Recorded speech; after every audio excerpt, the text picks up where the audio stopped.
there's so much that can be done with local things, and our teachers soon adapted to this to develop it.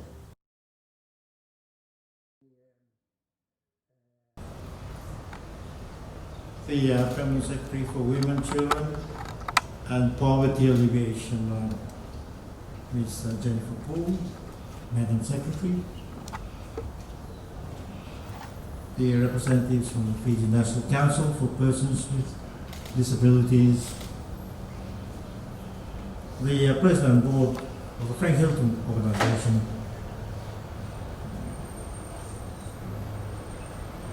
Ladies and gentlemen, friends, Nisam Naka, my Maori Namaste, Assalamu alaikum, a very good afternoon, still afternoon, to you all. Thank you for the kind words of introduction and welcome. Now, ladies and gentlemen, it's such an honor and great pleasure for me to attend today's commemorative event to honor and celebrate the life and work of the late Mr. Frank Hilton. I'd like to thank the President of the Board of the organization for kindly inviting me to participate and officiate in this important historical event. You've heard it from the first speaker. Now, furthermore, we are gathered here today to pay tribute and homage to the legacy and memories of a great man, a humble and selfless man who will be fondly remembered and revered by family, colleagues, and friends as the father of special education in Fiji, or granddad, or Momo, as you heard. Now, I understand that Mr. Hilton arrived in Fiji on the 1st of April 1967 and was initially seconded to the Fiji Education Department as head teacher of the Sulu Crippled Children's School, which was then funded and operated under the auspices of the Commonwealth Corporation on Education Scheme. 1967, that's going back a few decades. Thinking of looking around the room and I found a few of us who are alive now who can remember. Ladies and gentlemen, it makes me feel very old. People ask me, how old are you, Mr. President? I say, I'm ancient. But anyway, jokes aside, it was at this time that he began his tireless advocacy work with children living with disabilities, or as we would prefer to refer to them at the State House, my staff, as children of individuals with determination. We coined the phrase about 2 years ago when I had the honor and privilege of farewelling a team who were about to leave our shores to participate. I can't remember the games in Australia or in New Zealand. That's when I decided that we should refer to those who are less fortunate with a name that's befitting their efforts and their sacrifice. People with determination.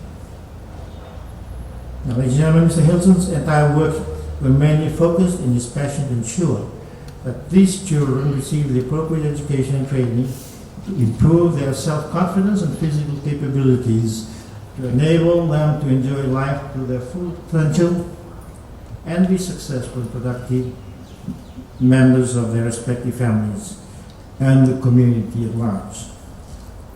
Now, during the course of his work, Mr. Hilton, as you heard, also managed to travel to many Pacific Island nations and was very instrumental in setting up training programs for teachers throughout the Pacific, which is a hallmark of his passion and determination to assist those children and individuals who are less fortunate locally and regionally.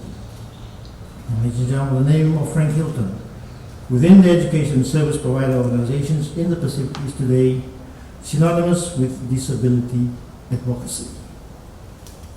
Now, the late Mr. Hilton's work was duly recognized when he was deservedly awarded the Order of the British Empire, before he was subsequently presented with the Companion of the Order of Fiji under the Fiji Honours Award system.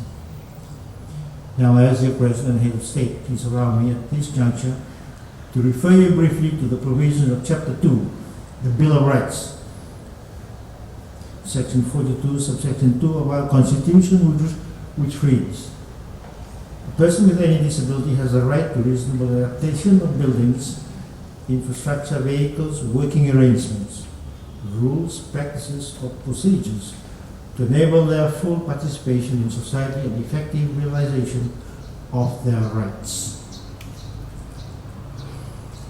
Now, the late Mr. Frank Hilton has left a proud legacy of loyalty and dedicated service to this nation, and we should be most grateful and appreciative of his great work in ensuring that we, the parents and leaders of today, are mindful of the needs of those who are less fortunate in our society, and some of them are us here today. And I've been reliably informed as well that the Frank Hilton organization staff continues today to promote and improve upon Mr. Hilton's ideals and vision, and in this regard, and I would like to wish them well and every success in the organization's future endeavors. To the Chief Executive Officer, Ms. Sereni Pereira, ma'am, and your hardworking staff, I'm confident that you have drawn great inspiration from what Mr. Frank Hilton have done over the years, and that you would remain focused, grounded, and true to the values he held dear and the founding principles of the civil branch of the Fiji Crippled Children's Society, which is today known as the Frank Hilton Organization. Frank Hilton's great work was influenced by qualities and values that are now endorsed as the guiding principles of the Frank Hilton Organization, and these values are developing the local capacity, early detection, early intervention through a family-centered approach, like that, family-centered approach, and selfless service and humility.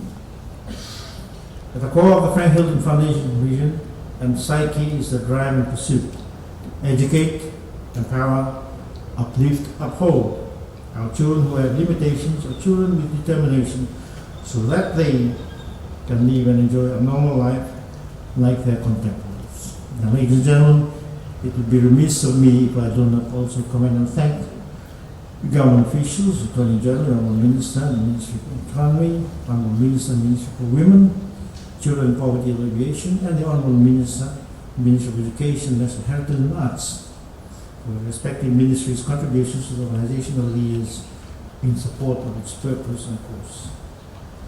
Now, this collective contribution towards the Frank Hilton Organization, education, and empowerment of our people with determination is testimony to our government's commitment to leave no one behind.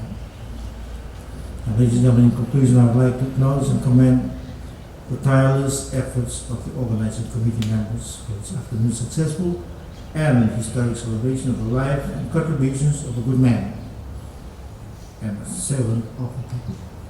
And God bless you all and bless our beloved nation. Thank you.